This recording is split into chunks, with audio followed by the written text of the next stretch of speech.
Hello and welcome to this video, which is going to go alongside the daily challenge tasks for Tuesday the 28th of April. We're going to be talking about chronological order. I'm going to give you some tips and tricks about arranging sentences into chronological order, as well as talking mostly for the adults, but also for some of you at home in Sycamore, about what a PDD paragraph is and where we're heading with PDD paragraphs. So some of that information may not necessarily apply to today's task, but it's something to keep in mind as we're moving forward in our writing this year, as well as into year 4 and beyond, really. Okay, let's get started. Okay, we're going to start off by thinking about what chronological order is. Chronological order, very simply, is about putting things into time order. What we mean by that is we want to, if we imagine we have a timeline, and we're writing a text, so it could be writing a story, it could be writing a set of instructions. If we're writing in chronological order, we're always making sure that the oldest events are going at the beginning.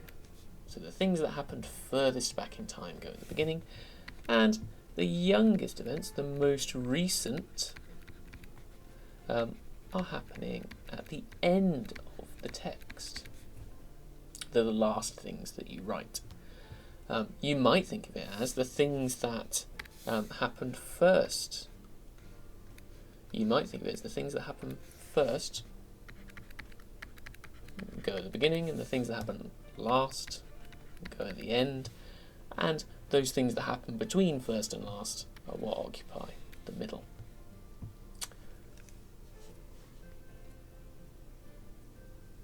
Now, we read chronological texts all the time.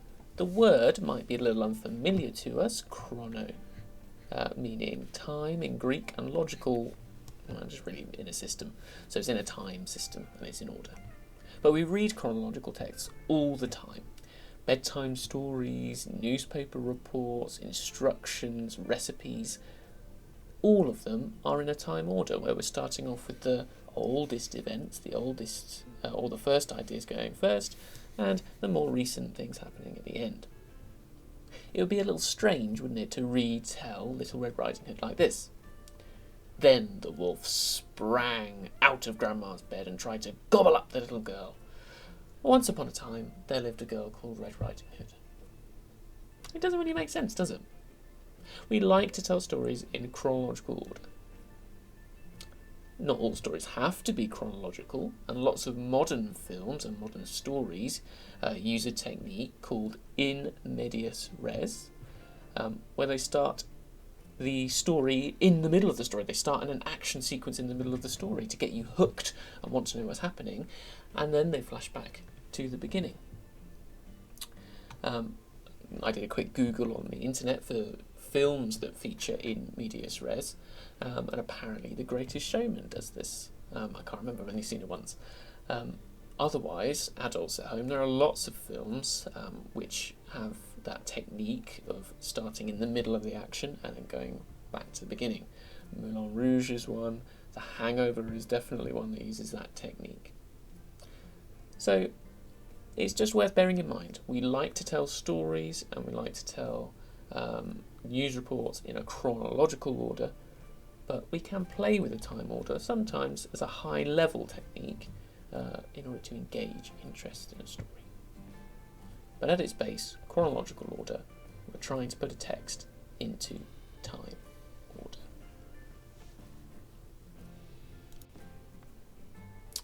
One of your tasks today is about arranging sentences which have all been mixed up into their chronological order, and you're looking at the Greta Thunberg text, which I've cut up and mismatched and rearranged. I'm going to show you how I would do it. I'm going to show you two techniques to use to help you on a completely different kind of text. In some ways a slightly simpler text, a recipe as you can see, but still the same sorts of thoughts apply. So my first top tip really here is to focus on time words, those key time words. I'm skimming and scanning for these time words, words like before, words like first, words like finally. to help me pinpoint where they would go. What I might do is, by the side of these statements, is draw myself a wibbly-wobbly timeline. So when I move my statements, I know that the beginning has to be at the top and the end has to be at the bottom. You could do it horizontally. I've chosen to do it vertically because of the space that I've got. So, first things that I notice. I'm skimming and scanning for those time words. That doesn't mean I'm reading a whole sentence. I'm literally just going through. So looking at the top one, I've got next, first, then, finally, after. I haven't even read the rest of the sentences. Immediately from those time words, I'm aware that first, that sentence has to be going up here, doesn't it? It has to be the first part of that sentence, the first instruction, because it says first at the front. Finally is another one that springs out to me. Finally is something that signifies it goes at the end. It's the final thing, it's the last thing we do. So I would pop that down at the bottom immediately. I've taken two sentences already and put them where they're probably likely to go, and I'm only left with three then to sort. So that first top tip is to find those kind of time words. In your case, dates are going to be very important. So anything with an earlier date has to go first. So quite naturally, if you have got a paragraph a sentence which starts with the year 2000, and you've got another sentence that starts with 2010, you automatically know that 2000 should be going earlier on the timeline. It should be going further up towards the top than 2010. My second technique is what you do with the sentences you've got left. This is when this starts to apply.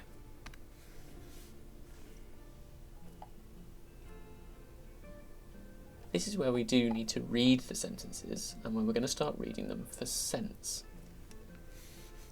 So I've got next, slowly add the oil and water, then mix the dry ingredients together in a small bowl, after stir the mixture until it forms a ball of dough and flatten it out. Well, I might play around with the order here and see what makes more sense. I know the first thing they had to do was heat the oven to 200 degrees. Am I then going to stir a mixture until it forms a ball of dough and flatten it out? Well, I can see the word mixture in this paragraph, in this sentence, and I can see the word mix here. This one says then mix the dry ingredients together, so that implies to me that in this sentence they haven't yet made a mixture. And if they haven't made a mixture in this part, in this step, then this sentence here must come afterwards, because the mixture hasn't even been made. So already, if I were to move some of these sentences, I'd be thinking this one has to be maybe somewhere in the middle. This one has to come afterwards. And that leaves me with two contenders, really. That leaves me with next, slowly add oil and water. And then mix. So I'm going to do a bit of reading then, see which makes more sense to me. First, heat the oven to 200 degrees, then mix the dry ingredients together in a small bowl. Kind of makes sense. First, heat the oven to 200 degrees, next, slowly add the oil and water. Well, what am I adding the oil and water to? That would be my question. I must be adding it to something. Well, the only thing I could be adding it to in this set of instructions is a mixture. So that says to me that this sentence has to come after the first one. Next, probably, comes after this one. Now we could argue, we could look again closely at which one is next or after. It would seem to me that if you're stirring the mixture until it forms a ball, as it says in that fourth instruction that you've finished adding ingredients, because you're then flattening it out, getting ready to bake it. So I would argue that the oil and water has to go there. But my point here is not to bog us down in how you make a pizza, but that you need to be reading. I looked at those sentences. I looked at the sentence by itself to see if I could place it somewhere. And I've looked at what could be a sentence afterwards, what could be a sentence before, and reading and checking whether it makes sense to me. That is the second technique. It's a trickier one, and it involves you reading and understanding, but it is doable. You may come across a situation where either sentence would make sense. So let's imagine that, I could have added the oil and water before I mixed the dry ingredients together. That's okay. We're trying to make a reasonable constitution, reformation of the sentences, the sentence order. Sometimes it's very tricky and very subtle. Okay, so those two top tips then. First, look out for those really key time words which are going to help you place those sentences. Draw yourself a timeline if that's helpful. Certainly helps me. I like moving the sentences around, as you saw. And by picking out those time words, you can probably eliminate some sentences quite quickly, or at least get a rough order. That second step then is to start looking at what you've got left and how the ideas connect to each other. I looked at the idea of mix and mixture. That was really important. I understood from the sentence that if they were stirring the mixture and then getting ready to flatten it out, that was finished. If the mixture was finished, it needed to go near the bottom of the timeline. Any sentences that talked about mixing, therefore, had to go nearer the top. Okay, I feel like that's as clear as pizza dough, but that is how I would approach that task.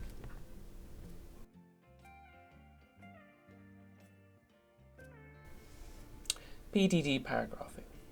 So in this section, I'm going to talk a little bit about what PDD is, what it stands for, and how it relates to creating a paragraph. This is really helpful for some of the adults at home, but also as a reminder and a bit of revision for you Sycamorians as well. So, PDD is a way of writing a paragraph so that the paragraph has some substance to it. So often when we start to write paragraphs and think about writing in that way, we're using simple sentences which kind of belie our understanding of a topic. A PDD paragraph is a way of encouraging children and encouraging you as writers to create paragraphs which show complex thoughts. They're not just a simple sentence. You've got a collection of sentences which are still structured around a particular idea. So PDD stands for point, develop, and develop. Your point tells the reader the topic of the paragraph. You might have heard of it as a kind of topic sentence. That's how I've referred to it before.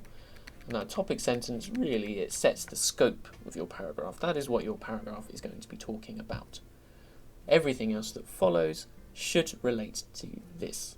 So I've got that example here from the activity today.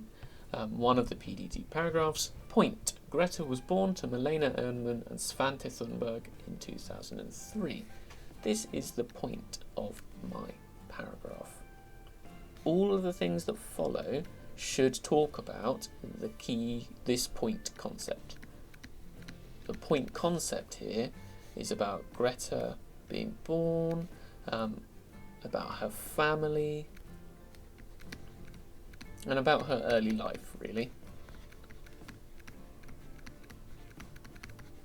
I would not expect to see in this paragraph anything talking about Greta's protests, about Greta delivering speeches to the United Nations.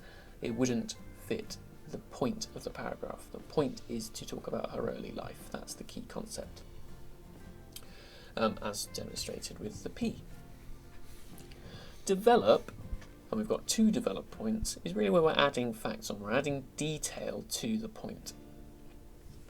And the second develop just asks you to add even more. Developing could involve adding a fact, so we could add one of the facts from the sheet, like her mother was famous, I can't remember now, was it a musician? Something along those lines anyway, and her father was an actor, so that would be adding detail there. It could be adding an opinion, so maybe we know something about the fact that Greta's early life seemed very peaceful. Or it could even be adding a negation. However, even though Greta had a peaceful life, it was setting up in the future for something far more difficult and challenging.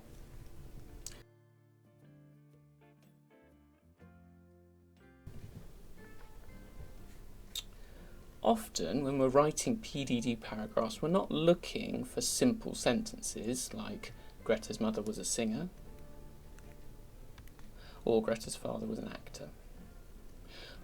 What we want is for children to be using complex or more complex sentences, so that involves using conjunctions, subordinating conjunctions where possible, so that's our I saw a wab-up conjunctions, because using these conjunctions and having more complex sentences shows that you are thinking more complex, in a more complex way. I was going to say more complexly, but that's not a word. Using words like although, because, while, and so on demonstrate that you, as a writer, are able to handle ideas of a higher level and communicate them in your writing. It makes it sound like you understand more. Hopefully it does show that you understand more. What usually happens, though, is when children go and add their conjunctions to these D sentences, is that, quite rightly, they link the two Ds that they've got. So Greta was born to Milena Ehrman and Svante Thunberg in 2003.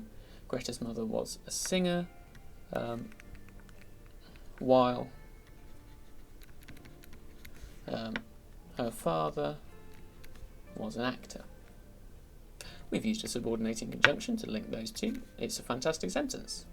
Greta's mother was a singer while her father was an actor. I could maybe add and tweak a few details, add in a few adjectives or something along those lines.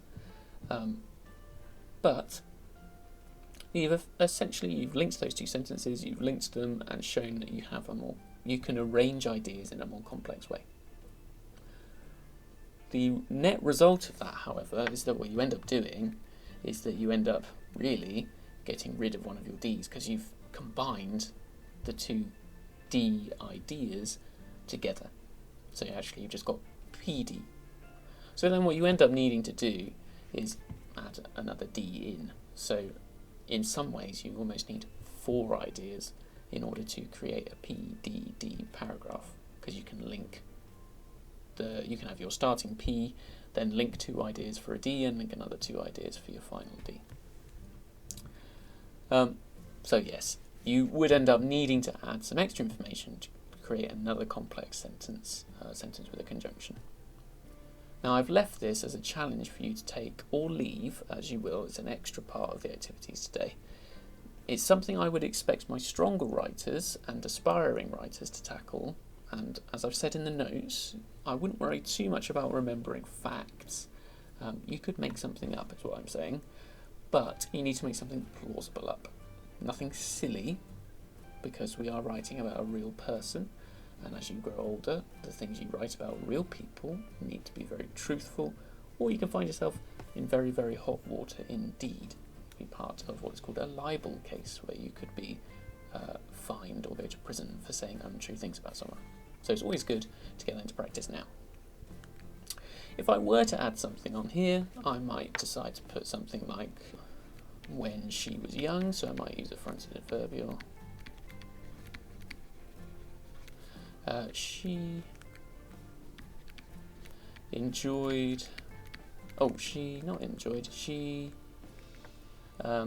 learnt about recycling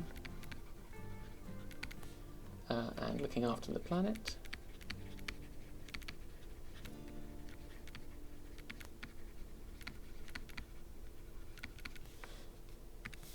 which,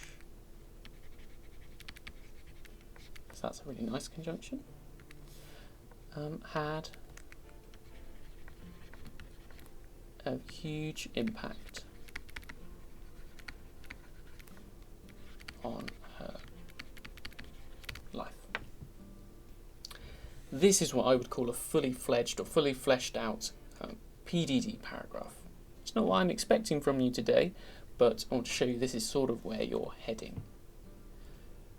You can see I've got that P, which is setting out what I'm going to be writing about, Greta's early life. I've got 1D, which is two ideas linked by a subordinating conjunction, which we talked about last week. And I've got another set of ideas linked by a subordinating conjunction as well. That is all I'm going to cover in this video. I know I haven't talked about every activity which you have been set today. However, I think you just need to have a go. You can have a look back at this video if you feel you need to. But again, this video is more about providing some background for adults and some of the theoretical makeup of the tasks, what's going on behind the scenes and what we're going to be looking for in the future. I hope you have a fantastic day.